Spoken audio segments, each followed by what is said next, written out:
Timothy Omotoso, a 58-year-old Nigerian pastor, is believed to have moved to South Africa in 2001.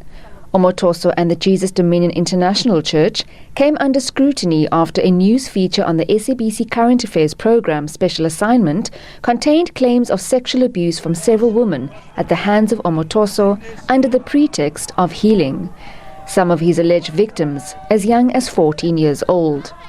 The pastor also allegedly evaded arrest by the Hawk several times.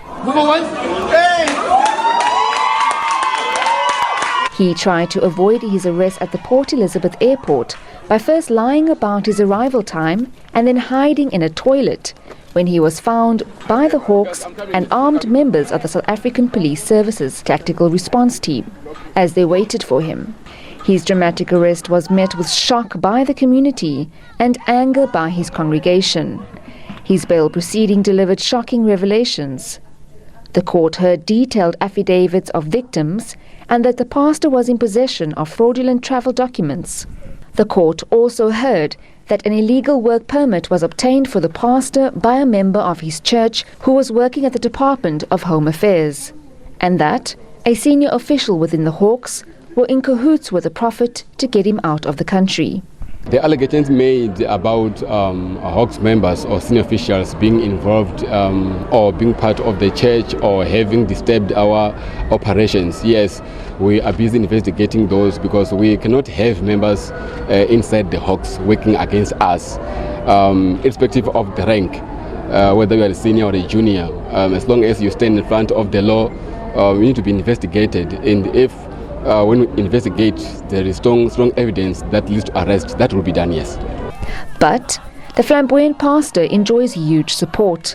The allegations against him was not deterred by those who believe in his innocence. His supporters are always in support at his court appearances. They are calling on God to assist the man they call Daddy. He is hailed as a righteous leader by his congregants and a God-fearing man.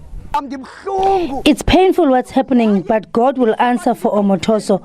People will think they are bewitched when Omotoso's God answers. They will then see God's power. We are behind him 100%. We are not changing. He has taught us everything we know. These girls are lying. They were never raped because I also have children who are girls and they are their friends. They never showed any remorse and they don't show any signs that they were harmed. If something happened, they should have told us as their mothers of the church. Not even one child who claimed they were raped came to us at the mothers of the church. Women's rights groups have also come out to stand for his alleged victims.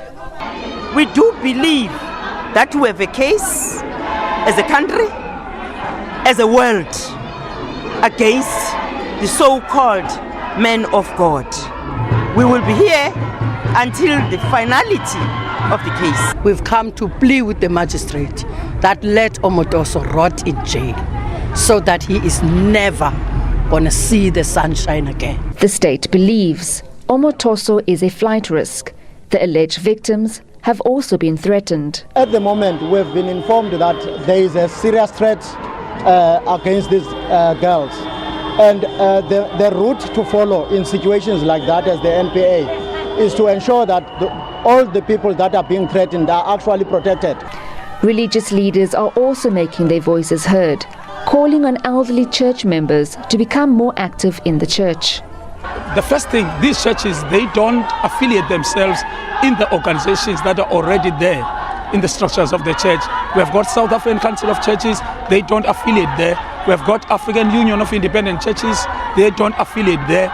You'll find out other people, they call them pastors, and you end up hearing that they were not even ordained. These mushroom churches, they need to be destroyed. The massive support Omotoso enjoys has been labelled as worshipping and is apparently not uncommon. It's interesting that they call him Daddy because obviously it tells us something, hey, that on some level they see him as a father figure and probably a very perfect father figure. And if in their eyes he's a perfect father figure, it doesn't fit that he can have any flaws, so they deny his flaws to keep him good. The SABC also secured an exclusive interview with people from the Jesus Dominion Church. They believe it's a spiritual attack. He relates to every age group in the ministry, but mostly what I've seen in the ministry, it's a youth ministry. And it doesn't reject people. It's a ministry for people that feel like they've been lost, people that feel like they've been rejected.